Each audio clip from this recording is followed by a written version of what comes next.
अस्सलामुअलैकुम वरहमतुल्लाहि वबरकातुहू। मैं मोहम्मद नईम अहमद अपने यूट्यूब चैनल बाखबर बरवक़्त से आज मैं जिन लोगों से मुखातब हूँ वो सबसे पहले स्क्रैप वाले हैं, उसके बाद फर्नेस वाले हैं और तीसरे नंबर पे मिल वाले हैं। $450 से अबव रेट है और हुंडी के ज़रिए जो माल एलसी वगैरह खुल रही हैं उसका रेट 2,68,000 से अबव है। ये 1,19,260 है। एक्सपेंसेस जो पोर्ट के हैं वो 42,000 है और ये कीमत बनती है 1,61,250 रुपये। 5750 रुपये स्क्रैप का रेट अगर कंसीडर किया जाए मार्केट का तो 1,54,000 और अगर बिलेट के अखराजात इसको कम अज़ कम भी लगाए जाएँ तो 35,000 और बिलेट की कीमत बनती है 1,99,000 रुपया। बिलेट का रेट 1,99,000 और अगर सरिये के एक्सपेंसेस डाले जाएं तो ये तकरीबन 20,000 रुपये है और सरिये का रेट निकलता है 2,09,000 रुपया। ये वो रियलिटी है जो मैं आप लोगों को बयान कर रहा हूँ और इसमें फर्नेस वाले मिल मालकान इतराज़ कर सकते हैं। वो कह सकते हैं कि मीर साहब आपने अगर कोई ख़र्चे बताए हैं तो कम बताए हैं, ज़्यादा ख़र्चे हैं। और इसी तरह फर्नेस वाले भी इतराज़ कर सकते हैं कि मीर साहब आपने 35,000 रुपया ख़र्चा तो बता दिया है लेकिन ख़र्चा तो हमें 40-42,000 रुपया आ रहा है। इसी तरह स्क्रैप वाले जो हैं वो भी कह सकते हैं कि जनाब मीर साहब जो श्रेडेड का रेट है वो 450 नहीं है, 458 है या 55 है और हुंडी के ज़रिए जो एलसी खुल रही हैं क्योंकि बैंक तो खोल नहीं रहे तो वहाँ पे जो हुंडी का रेट है वो इस वक्त 170 प्लस है। अच्छा, ये वो सारी चीज़ें हैं जिनको मैं पिछले कई दिनों से आप लोगों को कहता आया, लोगों को बताता आया कि ये हालात हैं, खाम माल की कमी है, खाम माल की कमी होने की वजह से, इंपोर्ट ना होने की वजह से रेट जो हैं वो इंक्रीज़ करेंगे और इंक्रीज़ कर भी रहे हैं। वो अलग बात है कि मैं साथ साथ ये भी कहता गया कि मुल्क के हालात ठीक नहीं हैं, गाग नहीं है, लेकिन ये जो महंगाई है ये जेन्युइन महंगाई है। अब इन सारी चीज़ों को मद्देनज़र रखने के बाद आज मैं आप लोगों से ये सवाल कर रहा हूँ, स्क्रैप वालों से ये पूछ रहा हूँ कि क्या स्क्रैप वाफर हो गई है, क्या एलसीएं खुल गई हैं, क्या इंपोर्ट का जो रेट है वो 400 से नीचे है, वो 360 370 80 90 के करीब है, क्या जो डॉलर का रेट है वो इस वक्त 115 20 25 30 35 रुपये में एलसी खुल रही है। और अब स्क्रैप अगर डाउन हुई है तो उसकी क्या वजह है? क्या माल वाफर हो गया है, तफ्तान खुल गया है? कोई चीज़ तो बताएं ना। कल तक ये माल की शॉर्टेज थी। अच्छा, दूसरी बात यह है कि फर्नेस वाले कह रहे थे कल तक जी 45,000 खर्चा है, 42,000 रुपया खर्चा है, 40,000 रुपया खर्चा है। तो माल तो वो ख़रीद रहे हैं 155 6 7 160 के करीब करीब, आजकल की बात कर रहा हूँ। और कॉस्ट जो उनको पड़ रही है बिलेट की वो तकरीबन जो 35,000 की, कम अज़ कम मैं बता रहा हूँ 35,000 के करीब पड़ रही है। तो सरिया तो उनका तैयार, बिलेट तो तैयार हो रहा है 189 में। तो क्या वजह बनी कि आज 180 से भी नीचे की आवाज़ें आ गई हैं? और उसके बाद अगर 182 183 अगर रेट है, फर्नेस वाले कहते हैं नहीं मीर साहब ये 180 पे कोई आवाज़ नहीं आई। अगर 180 या 182 है तो उसके बाद 20,000 रुपया ख़र्चा डालने के बाद ये जो रेट बनता है ये 2 लाख 2 3 4 हज़ार रुपया बनता है। अब इसमें जिस चीज़ को, जिन लोगों को मार्जिन मिलना चाहिए ना, वो मिल मालकान है। तो वो कह सकते हैं जी हमने 180 रुपये में बिलेट ख़रीदा, 20,000 रुपया हमारा ख़र्चा है, 1,000-2,000 रुपये हमने अपनी मजदूरी रखी है, या 20,000 में हमें 500,000 रुपये बच जाता है तो हम ये माल सेल कर रहे हैं तो चलो उनकी तो बचत हो जाती है। लेकिन पूछना फर्नेस मालकान से था कि क्या अब ख़र्चे कम हो गए हैं, हुकूमत ने बिजली सस्ती कर दी है या आप लोगों को स्क्रैप सस्ती मिलनी शुरू हो गई है। ये सारी बातें मैं इसलिए कर रहा हूँ कि देखें मेरे जो व्यूवर हैं, मेरे जो सब्सक्राइबर हैं और इस मार्केट की जो हमारे कारोबार की रीढ़ की हड्डी हैं वो दुकानदार हैं, छोटे दुकानदार।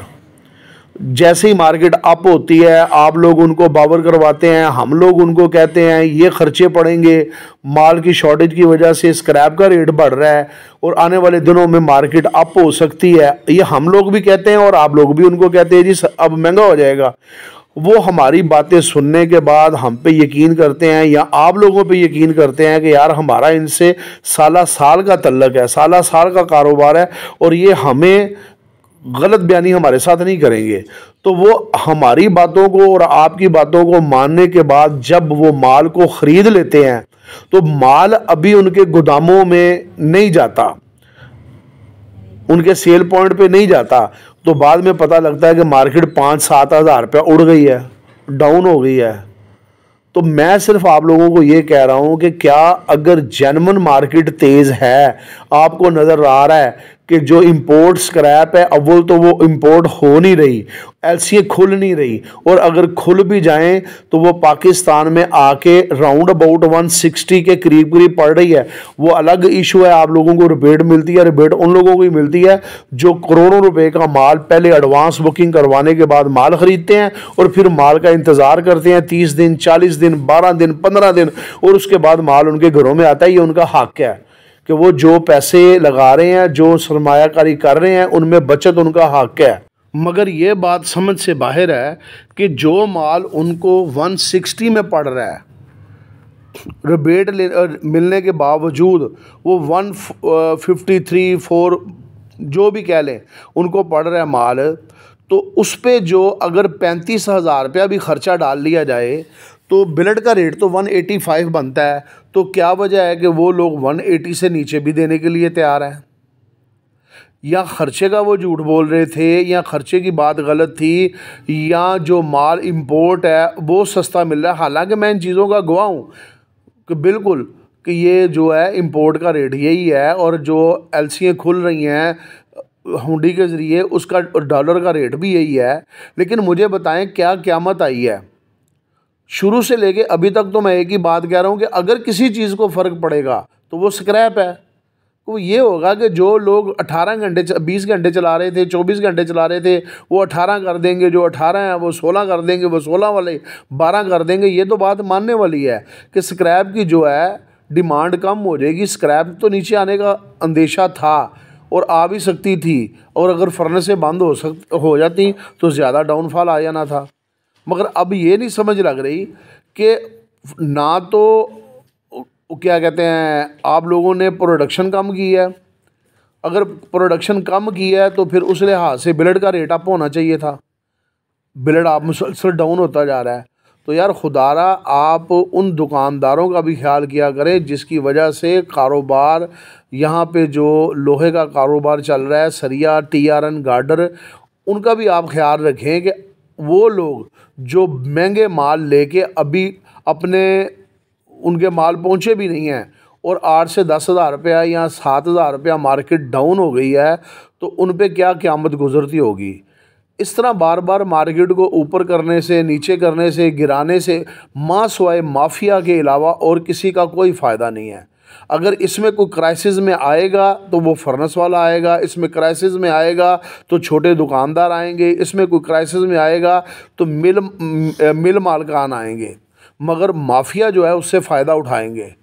तो ये कम अज़ कम हमारे मिल मालकान जो हैं या फर्नेस मालकान जो हैं, ये इनका हक़ ज़रूर है कि जो जिस रेट पे उनको ये माल पड़ रहा है, जो रेट मार्केट का है, उनको हर चीज़ की उनको इल्म है कि स्क्रैप किस भाव में पड़ रही है, हमारे अखराजात क्या हैं, इसके अलावा डॉलर का रेट क्या है, और इससे कम हमें ना स्क्रैप मिलनी है और ना हमें इससे कम जो है ना वो हमारे ख़र्चे होंगे। तो लिहाजा हमने इससे कम नहीं बेचना। और अगर आप इसी तरह अफवाहों की जर्द में रहे कि जी मार्केट डाउन हो गई है, गिर गई है, तबाह हो गई है, बेड़ा गर्क हो गया है, गाहक गायब हो गया है, तो गाहक तो पहले भी नहीं था। जब मार्केट 183 पे थी, सरिये का रेट था, गाहक तो उस वक्त भी नहीं था। उस वक्त भी मैं आप लोगों को यही कह रहा था कि मुल्क के हालात अच्छे नहीं हैं, गाहक कोई नहीं है, लेकिन महंगाई, जेन्युइन महंगाई होने की वजह से ये रेट अप हो रहे हैं। अब मुझे नहीं समझ लग रही क्या बिजली के टैरिफ गिर गए हैं, डॉलर का रेट गिर गया है। और अगर आप ख़ुद अपने पाँव पे कुल्हाड़ी मार रहे हैं, अगर मार रहे हैं, तो फिर आप अपने अदारों को तबाह कर रहे हैं। अगर मार्केट जेन्युइन अप है, खाम माल महंगा मिल रहा है, कास्ट आपको ज़्यादा पड़ रही है, इंपोर्ट महंगी है, डॉलर का रेट ज़्यादा है, तो खुदारा जो रेट दिया है उस पे स्टैंड तो रहें। 2-4 दिन माल की सेल बंद कर दें, खुद ब खुद गाहक देखेगा भी इससे कम रेट पे नहीं मिल रहा, तो वो खुद ब खुद ख़रीदेगा। दुकानदारी तो चलानी है और वो खुश भी रहेगा कि चलो यार मैं 210 में लेके गया था, चलो मार्केट अगर 210 नहीं है, आज 212 हो गई है या 211 हो गई है या कम से कम 210 पे ही है, तो उसको इतराज़ तो कोई नहीं होगा। चलो 1-आधा रुपये ऊपर नीचे भी हो जाए तो फिर भी कोई इतराज़ नहीं है। लेकिन अगर आप इस तरह के जंप लगवाएंगे कि 183 से यकदम 2,10,000 रुपया और एकदम 2,10,000 रुपये से वापस 2,12,14-15,000 से वापस 2 लाख रुपये ले आएंगे, तो फिर क्या फ़ायदा होगा? फिर तो गाहक ख़राब हो जाएगा। जो गाहक का ज़हन बनता भी है, गाहक आना भी चाहता है, वो माइल भी होता है कि मैं माल की ख़रीदारी करूं, वो तो फिर भाग जाएगा, वो कतन माल नहीं ख़रीदेगा। वो कहेगा फ़ायदा ही कोई नहीं है, इस मार्केट का तो कोई सर पाँव कोई नहीं है। जब चाहे मार्केट तेज़ होगी, जब चाहे मार्केट डाउन होगी, जब हमें माल की ज़रूरत पड़ेगी मार्केट अप हो जाएगी, जब हम माल ख़रीद लेंगे मार्केट डाउन हो जाएगी, तो ये तबाही है। और अगर छोटे छोटे दुकानदार इस तरह मरते रहेंगे ना, तो जो थोड़ा बहुत अभी कारोबार चल रहा है ना, वो भी बंद होने का ख़दशा है। तो बहरहाल खुदारा माफिया से जान छुड़ा लें, माफिया के जो शिकंजे में ना उसमें ना आएँ। देखें कि कौन दिहाड़ियाँ लगाना चाह रहा है, कौन आपको ब्लैकमेल करना चाह रहा है, क्या करना चाह रहा है। अगर आप लोगों के अदारे हैं, अगर आप लोग सर्वाइव करेंगे, अगर आप लोगों को फ़ायदा होगा, तो फिर ये कारोबार भी चलेगा, मज़दूर भी खुशहाल होगा, छोटे दुकानदार भी खुशहाल होंगे, आड़त वाले भी खुशहाल होंगे, सारे खुशहाल होंगे। और दूसरी एक बात ये आप लोगों से कहनी थी कि खुदारा मार्केट जब अप होती है तो तरीके से अप होनी चाहिए, स्लोली आराम आराम से मार्केट को ऊपर लेके जाना चाहिए। यकदम 15-20 रुपए का जंप लगवाने के बाद फिर एकदम 10-15 रुपए नीचे गिर जाना, ये कोई कारोबार का हिस्सा नहीं है। तो आपकी मेहरबानी है, छोटे दुकानदारों का ख्याल करें। छोटे दुकानदार इस वक्त रो रहे हैं, परेशान हैं, उनके लिए हालात तबाहकुन है कि यार हमने इतने महंगे माल ख़रीदे हुए हैं और मार्केट दोबारा डाउन होना शुरू हो गई है। फिर अप होने की वजह क्या थी? अगर अप होने की वजह ये थी कि रॉ मटेरियल महंगा था, इंपोर्ट आ नहीं रही थी, एलसीएं खुल नहीं रही थी, तो फिर अब क्या क़यामत आ गई है? एलसीएं खुल गई हैं, यहाँ को लोहे की बारिश हो गई है कि जनाब लोहा बेशुमार हो गया है, स्क्रैप बेशुमार हो गई है। यहाँ गवर्नमेंट ने ऐसा ऐलान कर दिया है कि रिलीफ दे दी है, कि इनकम टैक्स में छूट दे दी है, विद होल्डिंग टैक्स में छूट दे दी है, उसके अलावा सेल टैक्स में छूट दे दी है। क्या हुकूमत ने ऐसा कारनामा अंजाम दिया है कि जिसकी वजह से मार्केट डाउन हो रही है? खुदारा इन चीज़ों की तरफ ध्यान रखें, गाहक को बज़न ना करें, उसको माइल करें कि वो वापस आए। बहरहाल जो बड़े घरों वाले हैं और जो 60 ग्रेड वाले हैं, उन्होंने रेट तो कल भी बढ़ाए थे। अब देखते हैं आने वाले दिनों में मार्केट की क्या सूरत हाल होती है। वीडियो पसंद आए लाइक शेयर कमेंट लाज़मी किया करें, अपनी दुआओं में याद रखें, अपने चैनल का ख्याल रखें। अस्सलामु अलैकुम व रहमतुल्लाहि व बरकातुहू।